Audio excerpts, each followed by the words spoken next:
This is the talk of Music City Real Estate. Super Talk 99.7, the talk of Music City Real Estate. Where we educate and motivate all things real estate. Carey Ann, good to see you tonight. This is Monte Mohr with Realty One Group Music City. Hey, and this is Carey Ann with CMG Financial and my mortgage team. And welcome back Sunday night. We are here. Happy Sunday night. We have a guest with us. We do. We're so excited. We have Scott Abernathy here with Property Management, Inc.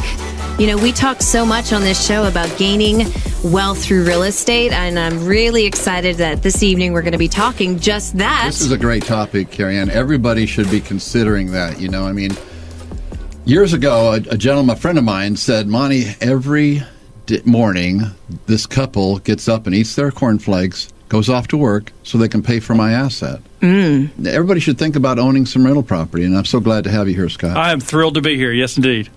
Absolutely. Awesome. So, you know, there's so much that goes into not only just purchasing residential real estate, but to purchase maybe your first investment property, or maybe you are somebody that is seasoned in this industry. We have a lot to talk about from a property management standpoint, right? Absolutely. Great questions to go over. We do, and this one's especially near and dear to my heart as well, because for years I thought I wanted to be a property manager.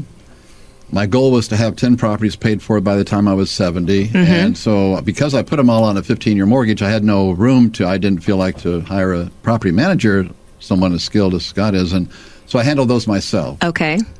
Not a good idea. Not a good idea. Not a good idea. No. I learned a lot of things. You know, we're going to, I mean, we have a lot of things, great things to talk about that is going to shorten those people's learning curve, especially just with the idea of, you know what, why go through that?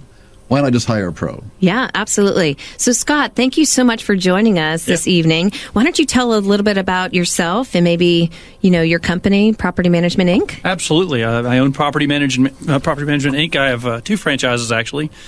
One of them is based in Murfreesboro, Tennessee. It's Property Management Inc. PMI Professionals, where we manage about 400 properties. Wow. And the other's in Memphis, PMI of Memphis, and we manage another 300 there. We've been doing it. Oh, gosh, I started in this business in 1989, so I had 30 years. God, 30 years. Wow. I didn't even think I was that old. You're not. 29 forever. 29, that's right. I love it. So, Scott, tell us, you know, for somebody just thinking about maybe just in the back of their mind, you know, I've always thought about having a rental property. Tell us just maybe from ground zero, what do you do for somebody? Let's say I called you up and said, I'm buying a property, or I'm inheriting a property, or I'm, you know, wanting to dabble in that. Can you talk to us about the services that you guys provide? Sure. Basically, what property management does is it's headache relief. I like that. That's great. Yeah, that's really good. It almost doesn't matter what it costs. If you've got a splitting headache, what are you doing? You're going to the drugstore and getting something for headache relief. Right. It doesn't really matter what it is. You're taking care of it. That's what a property manager is. It's headache relief. We're taking care of all the day-to-day details that go along with owning rental properties. You know, finding a tenant, screening the tenants, getting them moved in, moved out, evictions, maintenance requests, all those day-to-day things that go on. Essentially, a property manager is a CEO for the business, and that's where people get lost in their owning their rental properties. They forget that it's a business. Okay. It's not just an investment, it's a business. Wow. And the property manager is the CEO for that business. And like any other CEO, they report to the board of directors, which is the owner or owners of the property. I love this analogy. I never thought about it that way. That's the way property management should work anyway. Yes. Yeah. Amazing. You know, there are so many people that maybe are timid to purchase investment purchases. I myself are one of them. You know, being in the business, you would think it would just be so natural, but I've had a few purchases that kind of burned me many years ago that I get scared about it, you know, just because of what you're talking about, all the headaches, you know, and all the money that goes into owning that extra property, you know, that you might be so worried, you know, about. So it's great to know that someone like yourself and your company, with all the support that you can bring. Well, the reality is when you become a landlord and you start that business, again, reframing as not just an investment, it's a business. Well, your customer base is typically of the lower socioeconomic classes. Okay. And that makes some things more difficult, especially for those that are not in the lower socioeconomic classes. That's why it's kind of a hard word to put it. Get out all at once. Say that 5 times. Exactly. You know, if you're a person of means, that's not the people you interact with a whole lot. So therefore, you're not accustomed to it. So you have to be prepared for that, and that's the challenge as you're talking about the differences in personalities and attitudes, and let's just call a spade, guys. People lie to me every day. Oh. I don't trust anybody, okay? Really? They lie to me, and I know they're lying to me. Yeah. And they know I know they're lying to me. But we still play the game. We all have to play the game and keep moving forward, keep the ball moving down the field. And if it's not for everybody. You said you were talking about wanting to be a property management, Monte. I got to remember we're on radio here. And that there were things you didn't like about it whenever you got all into it. I imagine that's probably some of the things that disappointed you in being a landlord. Is that about right? Yeah, I jumped in like so many things I have done in life, jumped in and then decided, how do I swim? Oh, yeah. This is how you do it. I just thought that, okay, I was pushing 60 at the time or 55, something like that. And I thought, I need to own some real estate. I'm in the real estate business. Why not? And so I started picking some up here and there and having no idea. I thought somebody told me they had good credit. They had good credit. I thought if somebody said they paid their rent on time, they'd pay their rent on time. I thought they understood that if I said no dogs in the house, there'd be no dogs in the house. I'll never forget my first one. Do they not listen to the rules? Scott, oh, yeah. Scott, I'll never forget my very first one. I had bought this home that had actually won yard of the month. The place was pristine. They had just put new carpet in it, new windows, new refrigerator, all this stuff, okay? And I got this first couple in that they seemed really, really good. And I'd asked them, did you have good credit? I just was very, very naive in it, okay? Right. Because I think sometimes salespeople are the most gullible because I was at one time. We're wanting to believe people, right. I don't believe anybody now as well. If I've got a rental property, there's no question about it. Well, anyway, I reminded them no animals in the house. They agreed to that. I reminded them that they pay their rent on time. They certainly agreed to that. And all these other things that I reminded them of.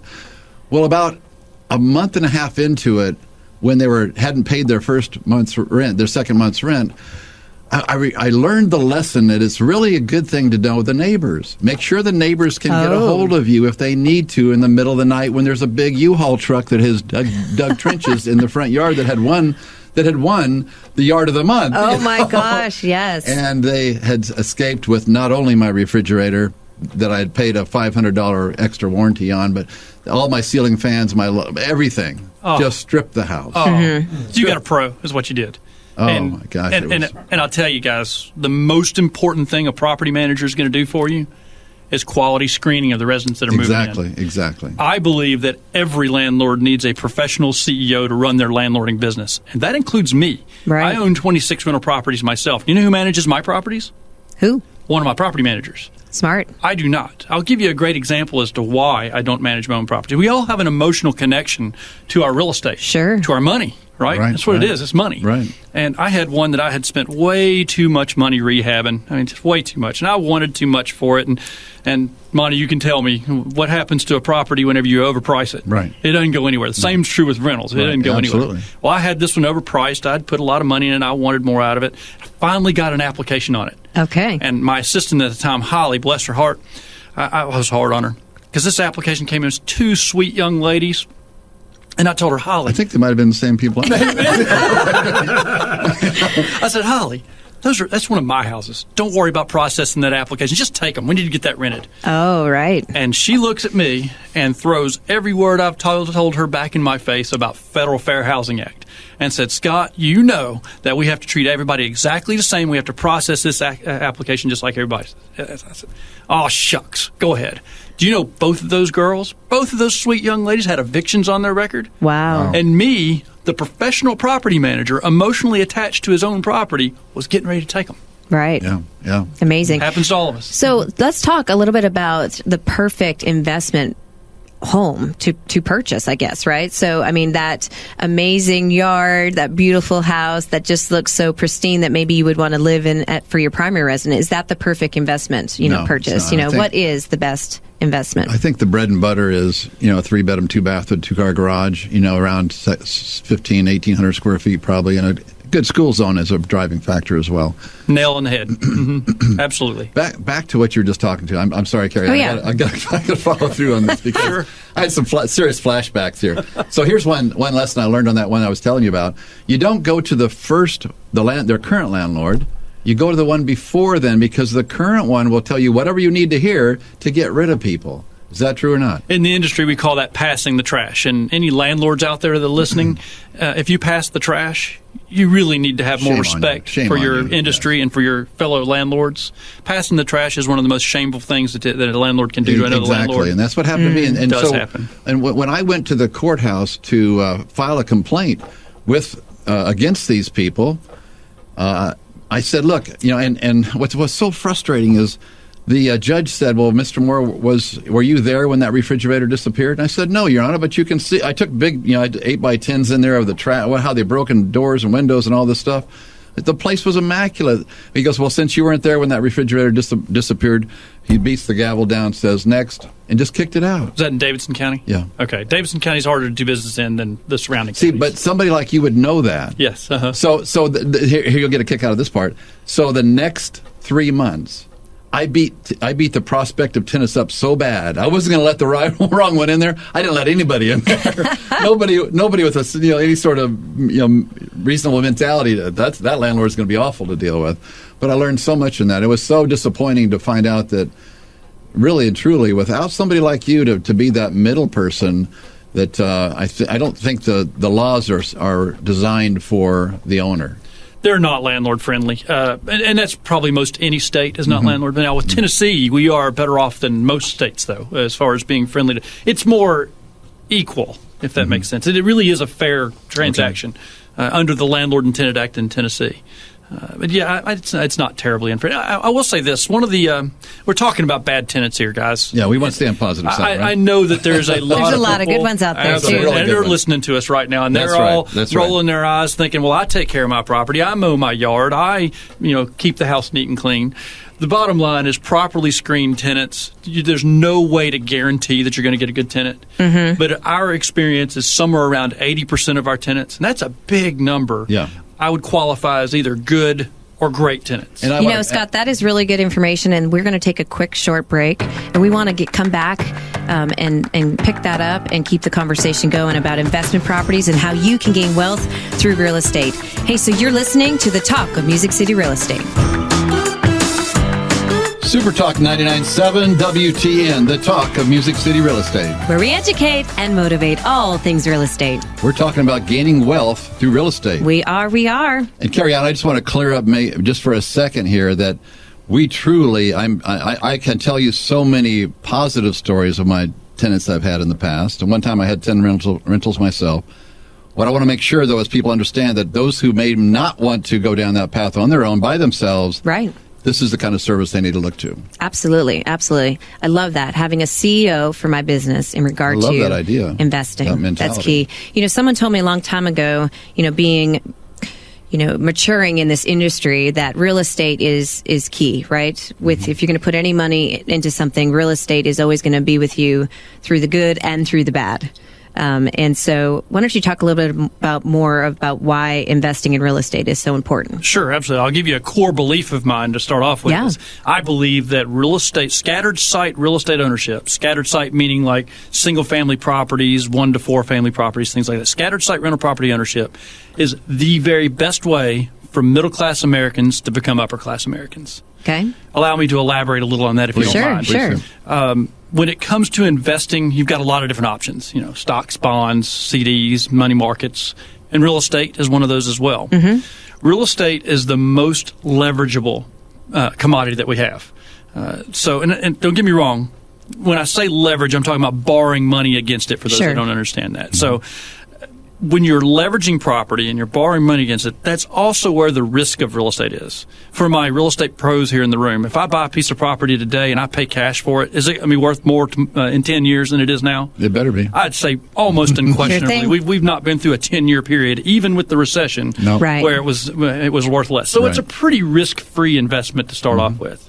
So you take the appreciation and you combine that with rental income. And so now you've got 2 different methods of actually earning income. And then you can leverage it. And I'm going to make some really quick numbers. I promise, audience, I'm not going to bore you. But okay. Just really quick numbers to demonstrate what I'm talking about. If I take a $100,000 piece of property and I put $20,000 into it, I finance the other $80,000. That same $100,000 piece of property appreciates 5% in 1 year. How much have you just made? $5,000. But you haven't made $5,000 on the $100,000. You've made $5,000 on the $20,000. Wow. So that's a 25% return. Is that right? What a Did I great- get the Huge. numbers right? That's a much bigger return with the leverage. What a great perspective. Absolutely. And that's why I mean by it's so powerful. And the reason I say scattered site property management is where the real benefit to middle-class Americans is let's face it, if you want to go buy a shopping center or an apartment complex or something like that, Yeah. you need millions and millions of dollars. Right. Middle-class America cannot save millions of dollars. Sure. Middle-class America can save the $30,000 it takes to get into a scattered site That's right. property. That's right. And start growing from there. And So even that's why I say somebody, that. yeah, that's so good. But even somebody that is starting out and wanting to even purchase their first home, right? They could purchase a 1 to 3 to 4 unit property, live in one of the properties, and put his minimum down as 3.5%, right? And so that is Absolutely. where they are living in one, renting out 3, and using the rental income to offset their current and making money by living in that particular property. There's a very popular real estate podcast that I like to listen to. May I share the name of it? Sure. Okay. Okay. It's called Bigger Pockets for your audience. It's biggerpockets.com, and it's they call that house hacking. Okay. Where you buy a house, rent out other rooms, or buy a triplex or Right. quadruplex, rent and live in one side. And that's how I started in this business. The third house that I bought was a duplex when I was moving back to Murfreesboro to go to school, Uh-huh. and I rented out one side and lived in the other, and I had a roommate there in the other also. You know what my living costs were? Very little. Almost nothing, and that's why I Right. was going to school, and I had the GI Bill paying for the school. I mean, I had plenty of beer money. Carey, what about the young couple who have, gotten into their first home for 3.5% down FHA, for instance? What are the limitations? When can they rent that place? Let's say they decided that this is how they're going to start building wealth instead of selling that, or Sure. instead of trying to buy, save up to 20% or whatever is required to buy a rental property. If that's their own personal residence and they decide to hang on to it instead, is it 2 years? How long do they have to? Right, absolutely. Great question. So you are signing your legal documents that this will be your primary residence for at least 12 months, right? And so you're looking with the intention that is not going to be an investment purchase, Right, because if right. that is the case, we'd have to look at a different option. But if you are purchasing it as your primary residence and then life changes and your family increases, you get married, you have, a little one, and now you need a bigger home, you could rent out your current property and start to purchase a new one. However, FHA has specific guidelines when it comes to having multiple FHA loans. So Correct. we have to be specific on that. But you could buy your second house as a conventional if that's truly your primary residence, and you could rent out the other property. So that is that's something. that's another option, is what I'm suggesting. There, somebody Yeah. doesn't. I think it's a great way to start growing your equity there. Or, like me, I purchased what I thought was going to be an investment property in an area, and it was January 2008. And then a couple days later, the world came to an end. And that particular property that was completely out of my price point was not one that I could rent. Or let me say I did rent it and then realized that the neighbors were calling me saying, did you invite the Clampetts over? Or what's happening? Why are every piece of the furniture, everything that should be in the garage on your front porch type of thing? And so I realized that beautiful home that I couldn't pay for myself, I had to rent out. And so, yes, I found somebody to cover the cost, but not the quality of the home, right? And so I made sure to rent out my primary home and then move into the higher priced home, in Thompson Station at the time. So that was kind of my dabble into investing. I didn't really go into it as on purpose, but it was one that was forced on my plate. At that time, At that time. conditions, a lot of folks did that. Yeah. Scott, one of my questions is, do you ever do this pre-screening for someone and just placement, or do you always insist on the management part as well? Lease price placement is not something we do a whole lot of, and I'll explain that. Can I offer a word of caution on leverage real Sure. quick, though? I mentioned to you before, equity build is where wealth is built in real estate. But the leverage is where the risk is in real estate. If you're going to highly leverage, you got to make sure it cash flows. And then, like you were just saying, Carey Ann, be ready for the downfall or whatever it gets. You got to be ready for that heat and air that has to be replaced, or the roof, or whatever the case may be. So be cautious with leverage. I warn people not to over leverage, but definitely use leverage. OPM, other people's money. Now, Monte, back to your question on lease ups. We have done some lease ups for folks. It's not something we do commonly, and quite honestly, we charge a lot for it.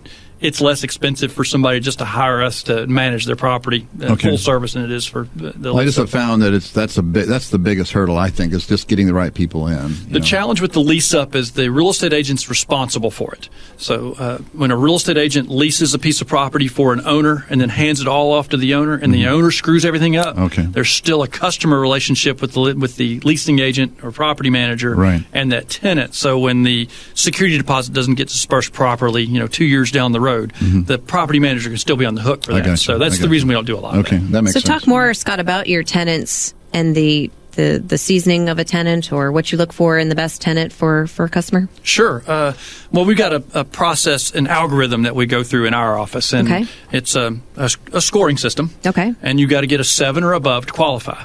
And that's really critical for landlords out there to understand the Federal Fair Housing Act. Yeah. The Fair Housing Act and they are shopping all the time, and let's just face it, discrimination is bad. It's not right. But people can discriminate and not know it. Oh. And you've got to be very cautious with it. So when you're screening people, you got to screen everybody exactly the same. Okay. So in our process, we have a scoring system. If they score 7 or above, they're qualified. If they score 4 or below, they're disqualified. They get in that 5 and 6 range on the organic relationship. And there are some things they can do to earn more points, like they can put up a more deposit, last month's rent in advance, get a cosign or something like that. But we don't have a minimum credit score in our office, but you get negative points for low credit scores, positive points for higher credit scores. Okay. We do have a minimum income ratio, at least 2.5 times rent. You don't get any points for 2.5 times. You got to get more income to the residual. Exactly. Okay. And landlord references. You get lots of good points for landlord references. You get lots of bad points for evictions or multiple criminal convictions. Things like that. And how long does an eviction last on your report? I'm not sure. That would be something on public records. I have not ever seen them go away. An eviction is a court case. I see. And if I had to guess, 7 years, but that's just an educated guess. Educated guess, yeah. Well, this is good information. We've got a lot of questions and more talk that we want to dive into here about gaining wealth through real estate here. So we're going to take a quick short break. Thank you so much for tuning in. You're listening to the Talk of Music City Real Estate. Super Talk 99.7 WTN, the talk of Music City Real Estate, where we educate and motivate all things real estate. Welcome back. We're back, Carey Ann, and I want to remind everyone real quickly that they should watch our podcast on Facebook, Yes. The Talk of Music City Real Estate.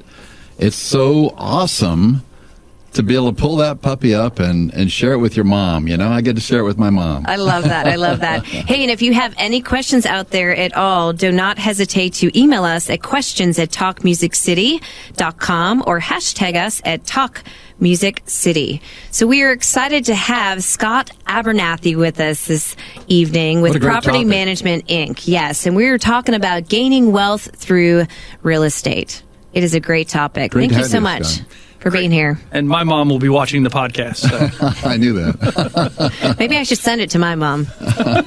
Keep her in the. She said something on Facebook about how proud she was. Oh, okay. She watched it. All watched right. it. You can bet that. There you go. There you go. Her Scott, oldest. Scott, can we talk a minute about again that bread and butter property for those people thinking about? I'm thinking about buying a rental. Should I buy my next door neighbors, or should there be some sort of criteria? What I've found in the past is 3 bedrooms, way better than 2. Way better. 2 bathrooms, way better than 1.5. Way better. 2-car garage, way better than 1, but at least have a garage, right? Agreed. Can you share any more depth on what's really a bread and butter property for a? Is it ugly? Is it pretty? Does it need some renovations? Okay. What are the main driving forces? Right. There are a lot of different variables here, but you've hit the nail on the head. Something. Relatively modern, less than 10 years old, 3 bedrooms, 2 baths, 1 or 2 car garage, maybe a bonus room, maybe not. That's going to be the sweet spot. But that's also going to be the spot that's going to appreciate in value. Correct. When you agree with that? Okay. Yeah, That's good. being in real estate, that's what's going to appreciate in value. Right. So on those type of properties, that's an equity play. You're wanting to build value over time, which, in my opinion, is how you actually build wealth in this business. But not everybody's quite there yet. A lot of people need cash flow over building the wealth. And that's kind of your choice when you're investing in real estate. You can invest to make money, or you can invest to generate wealth. Okay. I choose to generate wealth, but at one time I was investing to make money because I had to have the money to make the wealth, if that makes sense. In that case, you're looking at lower income properties, things that need some repair work, something where you can add value to the property by putting some sweat equity in, something that is a 2-bedroom, 1-bath that maybe can be converted to a 3-bedroom. Okay. So, things like that. There are ways to do that. You're also going to have challenges. Your management's going to be much more intensive on the lower income properties. And, of course, management's more expensive on lower income properties. So it all depends on the situation that the investor is in. So what about, I'm sorry. Go ahead. No. What about condos? With Nashville being such a hip location, are condos the way to go? So for a long time in my career, I said no townhouses, no condos. If I can't control and own the whole roof line, I'm out. Okay. Condos have become more attractive to me as labor and materials costs have increased, and realizing that condos are when all the exterior stuff and a lot of the maintenance is done by somebody else. Okay. So it has become more attractive to me. I still say for me and my investments, I like owning the whole piece of real estate. With all that being said, a deal's a deal. If I can find a deal in a 2-bedroom house and it's a deal, I'm buying it. If I can find a deal in a condo, I'm buying it. Okay. Gotta watch those HOA fees, though. Yeah, HOA fees and that's going to be a challenge moving forward too, because as labor cost and insurance cost and all that stuff goes up, what happens to HOA cost? They go up also. HOAs can be they can be a challenge. Depending on who's managing it. Yeah, right? the management company makes a big difference on HOAs. And just so you know, Property Management Inc. manages HOAs too. I see. Had to put a little plug in there. Thank you. Coincidental? Coincidental, yeah. So what about, the VRBOs and things like that? Do you actually help the daily rentals and things as well, or just long-term rentals? Yeah, good question. So what our emphasis in our offices has been long-term rentals and HOA management. Okay. We do have an option through our franchise. We're based out of Utah to do what's called PMI travel. We have thought about that, but with the way Nashville has gotten really strict on their Type 2 certificates for Airbnbs or short-term rentals, we've kind of shied away from it. I'm a little worried about what Nashville's going to do to that market. And your suburban markets, actually, I've got a friend of mine that owns a PMI franchise down in Marietta, Georgia, and they do really well with Airbnbs or PMI travel. Sure. With sporting events. In Marietta, they got all kinds of, youth sporting events, and they're constantly turning stuff over down there. So maybe there is a market for it in the suburban areas around here, but I haven't tested that market yet. Okay. Much more involved with management at that point. Oh, much more. It's much more expensive. Yes, right. The daily maintenance and so forth. It's hospitality as opposed to real estate. Exactly, exactly. So let's talk more, about how someone can purchase an investment property, right? What does it take? Money. Cash is king, baby. Cash is king. So, Carey Ann, share that with us. Is it 20% now down typically nowadays on a conventional financing? Is that the standard route? So that's the standard. You can get as low as 15%. Okay. You are going to be required to have mortgage insurance, when you're looking at that. You'll notice that the interest rate is more appealing when you put 25% down. Is it? So you're going to see a lower interest rate there. But what's interesting and what we allow, and again, we're a direct lender with CMG Financial, so we do follow the guidelines with Fannie and Freddie. But the nice thing is we are able to use projected rents for that particular house and use 75% of that for qualification purposes. So that's going to allow that first-time person that is looking to purchase their first investment after they spent the time saving the money for that 15 to 25% down to qualify for their first rental. And so, Scott, you and I were talking earlier, do you need, a resume of being, someone who's owned properties long term? From a guideline standpoint with Fannie, you do not, but maybe every lender may have some specific guidelines, that they have to follow. But that's one thing that we do allow, and we help a lot of families purchase their first investment properties, in regard to into that. So know, though, that your interest rates when purchasing an investment property are always going to be a little bit higher. It's a more riskier loan. You're more apt to give that house away or give it back if times get tough. So that interest rate is going to be a little bit higher. You can look at a 30-year fixed mortgage on that particular property as well. But there's other options too for those folks that maybe a little bit more savvier, or ones that maybe are self-employed who can't show income on their documentation, on their tax returns, but they know that they make enough money to satisfy it. We also offer a program which is a no documentation loan that allows with 25% down to it's called the cash flow program. So basically it's just that you have to just cash flow the property. So if the rents, and again, somebody says, well, what if it's not currently rented? How do you know what the rents are currently? So we get the projected rents schedule from the appraiser. So they work and they do their homework and research and figure out exactly what the rents are in that particular area. And then they're going to make sure that that rent is going to offset that mortgage payment. And if it does, they allow for no documentation with a 25% down requirement. So that's a huge win. How long does it take to close one of those? It's about a 30-day, window. And again, with Fannie Mae, if you do a conforming type of loan, you're looking at no more than 10 finance properties. So that is what the lender's going to be looking for. After 4 finance properties, you're probably going to have some more requirements from a guideline standpoint, but they do dabble up to 10 finance properties. When it comes to that no documentation loan, that's a non-conforming loan. So less documentation is going to require more money, 25%, and also a higher interest rate than what we were talking about before. But that is a great program. How much higher interest rate? You're probably looking at between 1 or 2%, That much, okay. And again, if it's cash flowing, right? If you're cash flowing and that is, you were just talking about, making money or gaining wealth, right? Either or. Some investors are like, I'm in. I see the bigger picture. I can write off the interest there, and they're cash flowing. They're actually making money every month. They would much rather not go through the whole rigmarole of providing docs and all that other stuff. Is that still credit score driven? Sure. They do allow, again, your interest rate fluctuates based upon your credit score. Okay. So the higher the score, the better the scenario. You're probably looking at 680 plus is going to be one that you want to look at for that. And again, when you are being an investor and purchasing investment real estate, you want to probably be in that area of a 680 plus credit score. From our realtor friend's standpoint, that would be a great loan to get into, not have to go through all the stuff. Sounds like a great product. Yeah, it definitely creates a lot of curiosity. Again, it's not for everybody, right? But it is an option that may help somebody purchase that, third or fourth investment property, maybe that they couldn't before, right? All of their rents are coming in, or all their income is coming in from rents. We have seen some people morph into just being renters, like their income is just coming from, not renters, but landlords, coming from, all of their real estate, right? And so now they're maybe retired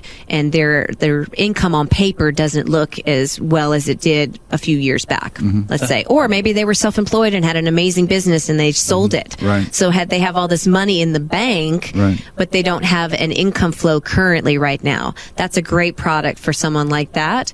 Who can't currently show that monthly distribution for an income source for a conforming loan, but that non-conforming product is one that really shines for someone like that. I think property management, I think investing is just an awesome way to gain wealth. I truly do. I hate it that I don't have any properties right now. One time I had 10. And because of the great crash, I bought $1 million worth of real estate back in 2007, December of 2007. You're talking about January 2008. It was right then when that whole collision took place. Not a good time to be at that point. But the problem with that, speaking of that, is I made the mistake of not listening to your advice and making sure that they did cash flow. I was more interested in paying them off quickly, so I put them on a 15-year mortgage. Sure. So each case I was losing a couple $100. I thought, no big deal. It looks like, it's a forced savings until the market changed. Right. And then it really bites you. Right. And we always want to talk about the just in case, right? You can get a 30-year fixed mortgage and pay a 15-year mortgage, right? Exactly. So you have the just in case, that little, net there for if something was to happen. And you're not forced to make that extra payment. I agree, 1,000%. And whether somebody's buying an investment or personally, I always recommend a 30-year mortgage. Just purpose in your mind, you're going to pay a couple extra payments a year, and you've got a 15-year mortgage, basically. Yes, absolutely. Absolutely. Without the pressure. It can save your tail when when you're talking about cash when things change, right? Things change. Which we've been in business long enough to have seen things change. Unfortunately or fortunately, yes. Yeah, and you can look at ARM products as well. Yeah. But kind of going back to that, a fixed, a stable, very conservative option is probably going to be the best, for an investor out there. Good Awesome. stuff. Good stuff. This is good. We are talking Makes me here. wanna buy a rental property. I know. I'm getting excited about it. Hey, so you're listening to the Talk of Music City Real Estate. We're going to be back and talk more here with Scott Abernathy with Property Management, Inc., how to gain wealth through real estate. Super Talk 99.7 WTN, the talk of Music City Real Estate. Where we educate and motivate all things real estate. Everyone be sure and remember to go to our Facebook page, The Talk of Music City Real Estate, and watch our podcast. It's a fabulous opportunity to move that around. Yes, Great and if you have information. any good topic suggestions, do not hesitate to reach us at questions@talkmusiccity.com. So we've just had the pleasure of having Scott Abernathy with Property Management, Inc. here this Sunday evening. Thank you so much. So there's so many investors probably out there, people that are eager to maybe become investors. You know, maybe if you can share a little bit of your contact information, maybe somebody does own a home right now that they want to rent out and need your services. Absolutely, be happy to. And I am so thrilled to spend a Sunday evening with you guys. I can't think of a better way to do it.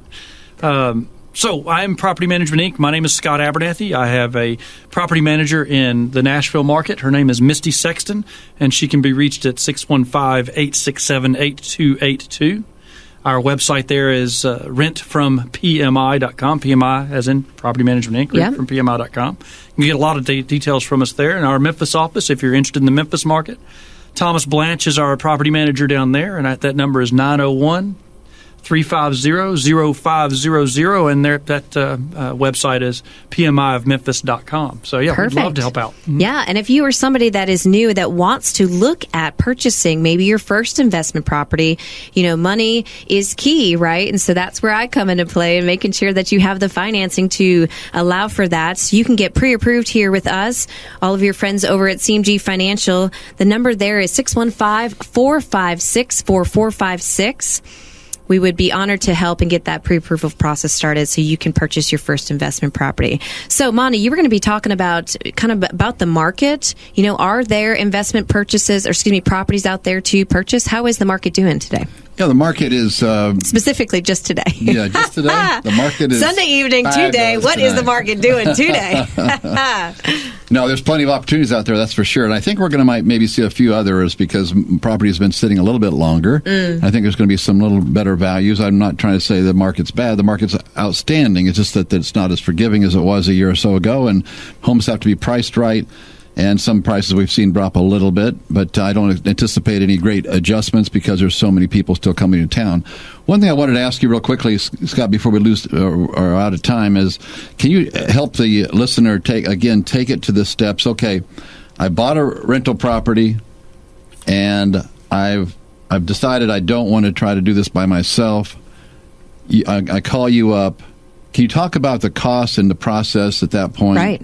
Because Sure. I think the number one reason that most people don't get into this part of life or this opportunity to gain wealth is fear.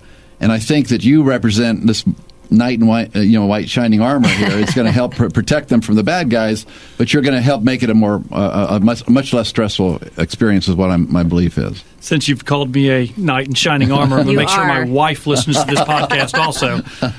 Yeah, absolutely. So sometimes it is good for a new landlord, to manage the property themselves, at least for a short time. So they appreciate you? Yes. Exactly. They learn the value of property management. That's exactly right. Mm-hmm. With that being said, I hesitate to recommend somebody to do it because there's so many holes that you can step into. Exactly. That, especially legal holes that you can step into that you got to be very, very cautious about, or do a lot of homework, one or the other. So if somebody comes to my office and wants to hire one of our property managers to help them do this, it's not a difficult process. I mean, we can have it all done in no time at all. If you wanted to know cost, I'll talk market just in general as opposed to ours.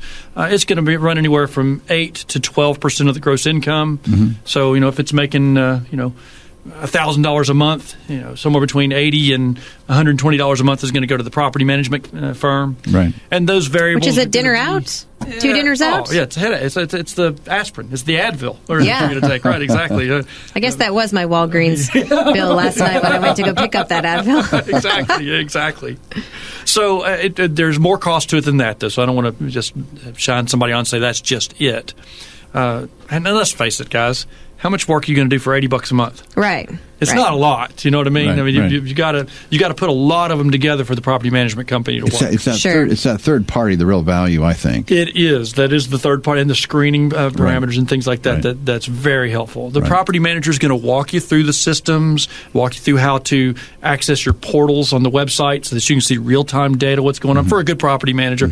There are a lot of property management companies or real estate agents doing property management that are just trying to get into it or whatever and dabble into it. They don't have the systems in place. Sure. And it's not bad. You're going to get more one-on-one service on somebody like that, but you're not going to have the systems with some folks like that. So it's all in what you want.